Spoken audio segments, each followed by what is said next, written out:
Japanese cleaning principles. There's one secret that makes Japanese homes feel peaceful while American homes feel busy. It's not about having less money or smaller spaces. It's about 5 simple cleaning habits that can change your entire life at any age. I'm Sarah, and this is Senior Life Part. Right now, millions of people are struggling with cluttered homes and feeling overwhelmed by their own spaces. But Martha, a 72-year-old Japanese grandmother who moved to California, discovered something amazing when she combined the best of both worlds. If this sounds interesting, hit that subscribe button and the bell icon right now, because what Martha learned will completely change how you see your home.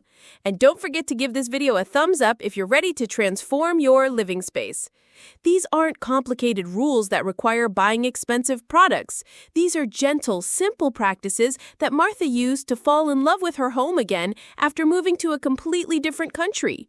By the end of this video, you'll understand exactly how to make any space, whether it's a tiny apartment or a large house, feel calm and welcoming. When Martha first stepped off the plane in Los Angeles, she carried everything she owned in 2 small bags. One held her clothes, the other contained precious items, soft cotton handkerchiefs, a bottle of jasmine oil that smelled like her garden back home, and a table runner she'd been using for 23 years. Her daughter Susan had prepared a beautiful room. There was a queen-size bed with fluffy pillows, a solid oak dresser, matching bedside lamps, and a comfortable reading chair positioned perfectly by the window for afternoon light. Martha stood quietly in the doorway for several minutes. Then she began removing items. She folded 2 extra pillows and placed them in the closet. One bedside lamp went into storage. Even that lovely reading chair was moved away. When I asked Martha why she put away perfectly good furniture, she explained something that changed my understanding of home organization. I keep only what helps me live well. Everything else should make room for calmness to enter. Hit that like button if you're starting to see homes differently already. For over 60 years in her Tokyo home, Martha lived with intention. Her closet contained 4 seasonal outfits, 1 for each time of year. Cool tools were organized by when she actually used them. Items needed only occasionally went into high cabinets with clear labels written in her careful handwriting. Most importantly, her floors stayed open so she could roll out a meditation mat whenever her spirit needed quieting. American homes operate on different principles. They're built with generous storage and filled with items people might need someday. Americans keep backup supplies and extra options. Japanese people keep only what serves their daily life. But here's something wonderful Martha discovered. Americans aren't as organized. They're independent. She watched with admiration as American seniors drove themselves to grocery stores, used smart cleaning tools, and maintained their homes as acts of personal strength. They didn't wait for help. They took charge of their own spaces. This independence taught Martha something powerful. Cleaning isn't just about appearance. It's about creating the ability to live fully on your own terms every single day. Make sure to share this video with someone who could use these insights. Your support helps us reach more people who need to hear this message. Martha realized she could blend the wisdom of both cultures. From Japan, she brought mindful simplicity. From America, she learned steady independence. Together, these created 5 principles that transform any home into a peaceful sanctuary. Principle 1. Create permanent homes for everything. On a crisp October morning, I watched Martha place a small bamboo tray near the front door. She said, "Starting now, house keys live here. No family member needs to search. No one needs to ask questions. Come home and you know exactly where they belong." Looking around that day, I realized something remarkable. Every single item had an assigned location. The television remote lived in a specific spot on the coffee table. Scissors stayed in the second kitchen drawer. Reading glasses had a dedicated space on Martha's nightstand. These weren't temporary arrangements. They were permanent addresses. She called this practice kindness to your future self. When you need something and it's always in its designated place, your home supports you instead of creating stress. In Japan, this concept is called having a belonging place for each possession. A pair of kitchen shears should live in one drawer. A roll of tape should stay in one assigned spot. Not to control your life, but to save mental energy for more important things. Martha explained that every time she couldn't locate something, she felt frustration building inside her chest. "I don't want to waste my elder years feeling annoyed in my own home," she said. In American households, she noticed many useful items floating without permanent homes. Bills and papers mixed together in junk drawers, prescription bottles scattered across kitchen counters, jackets draped temporarily over chair backs for days. She wasn't being critical. She simply believed every possession deserved a place to return to. A decorative basket for clean laundry, a small drawer for kitchen utensils, a special box for unopened mail. Comment below and tell us, what's one item in your home that never has a permanent spot? Let's help each other solve these everyday challenges. Martha suggested starting small with 3 items you touch every day. Give each one a fixed address. Practice this habit for just 3 days. Then notice, does everything feel slightly easier now? Principle 2. Honor empty spaces. One quiet afternoon, Martha and I sat in the living room facing a completely blank wall. That wall had previously held a large landscape painting, removed for repainting and never replaced. I found the emptiness boring, but Martha said it brought her deep calm. She taught me about ma, a Japanese concept meaning the silence between musical notes, the space between objects, and the pause that allows a house to breathe naturally. Japanese culture doesn't fear emptiness. People intentionally leave space for sunlight to move freely, for eyes to rest comfortably, for minds to settle peacefully. In her former Kyoto home, Martha kept a bookshelf where she always left one shelf completely empty. Not because she lacked books, but because she wanted her eyes to pause there, to slow down, to remember breathing. In American homes, she observed kitchen counters completely covered with appliances, refrigerator doors layered with notes and photos, living room shelves packed tightly with decorative items. She understood that everyone has their own living style, but she also believed that outer quietness helps you hear your inner wisdom more clearly. Once, she organized her granddaughter's study desk. She left only essential items, one pen, a fresh notebook, and a simple desk lamp. Everything else was stored in drawers. When the teenager returned home, she said nothing about the change, but from that day forward, the desk remained exactly as Martha had arranged it. If you're enjoying these insights, please subscribe to Senior Life Part. We share practical wisdom like this every week. Martha believed that emptiness isn't absence. It's a quiet presence, a way to prevent life from becoming overwhelmed by accumulating possessions. Try this experiment. Choose one surface in your home and keep at least half of it clear. Notice how you feel each time you pass by. You might discover that the emptiness itself fills your heart with peace. Principle 3. Transform cleaning into daily ritual.